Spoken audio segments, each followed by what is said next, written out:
Segundo Crônicas, capítulo 34. A reforma de Josias. Josias tinha 8 anos de idade quando começou a reinar, e reinou 31 anos em Jerusalém.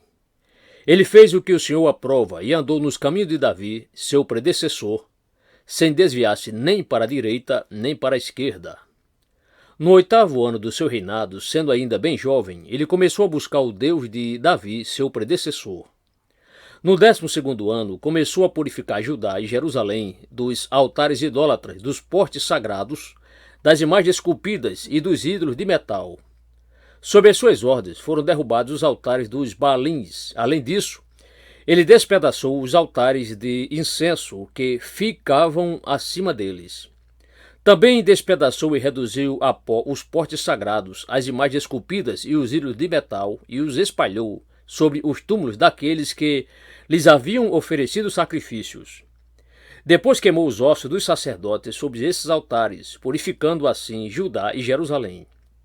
Nas cidades das tribos de Manassés, de Efraim e de Simeão, e até mesmo de Naftali, e nas ruínas ao redor delas, derrubou os altares e os postes sagrados, esmagou os ídolos, reduzindo-os a pó, e despedaçou todos os altares de incenso espalhados por Israel. Então voltou para Jerusalém. No 18º ano do seu reinado, a fim de purificar o país e o templo, ele enviou Safã, filho de Azalias, e Maazéas, governador da cidade, junto com Joá, filho do arquivista real Joacás, para restaurarem o templo do Senhor, o seu Deus. Eles foram entregar ao sumo sacerdote Ilquias a prata que havia sido trazida ao templo de Deus e que os porteiros levitas haviam recolhido das ofertas do povo de Manassés e de Efraim, e de todo o remanescente de Israel, e também de todo o povo de Judá, e de Benjamim, e dos habitantes de Jerusalém. Confiaram a prata aos homens nomeados para supervisionarem a reforma do templo do Senhor, os quais pagavam os trabalhadores que faziam os reparos no templo.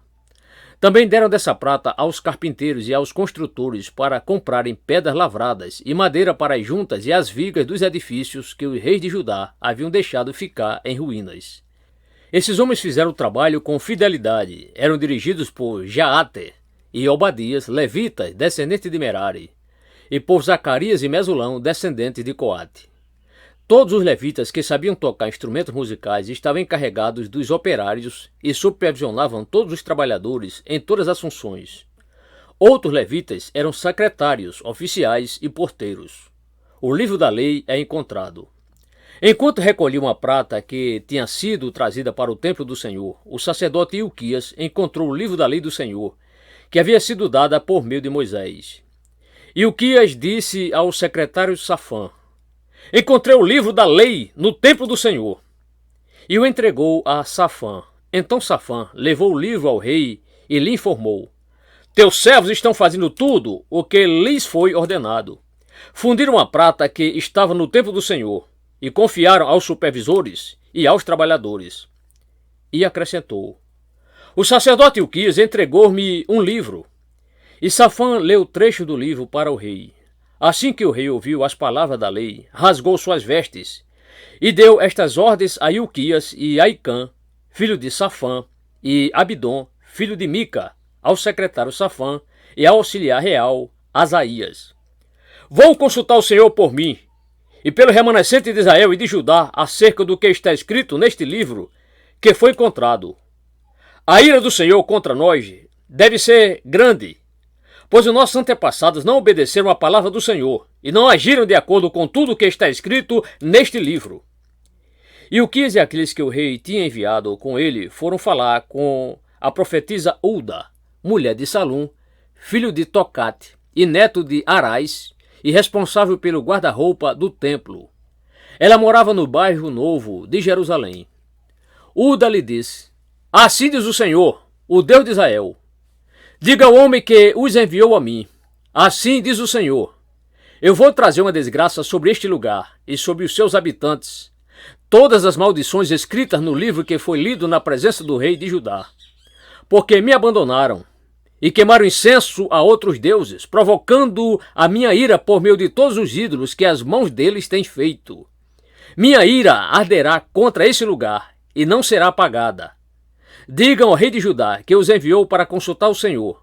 Assim diz o Senhor, o Deus de Israel, acerca das palavras que você ouviu. Já que o seu coração se abriu e você se humilhou diante de Deus quando ouviu o que ele falou contra este lugar e contra os seus habitantes, e você se humilhou diante de mim, rasgou as suas vestes e chorou na minha presença, eu o ouvi, declara o Senhor. Portanto, eu o reunirei aos seus antepassados, e você será sepultado em paz. Seus olhos não verão a desgraça que trarei sobre este lugar e sobre os seus habitantes. Então eles levaram a resposta a Josias. Em face disso, o rei convocou todas as autoridades de Judá e de Jerusalém. Depois subiu ao templo do Senhor, acompanhado por todos os homens de Judá, todo o povo de Jerusalém, os sacerdotes e os levitas. Todo o povo, dos mais simples aos mais importantes.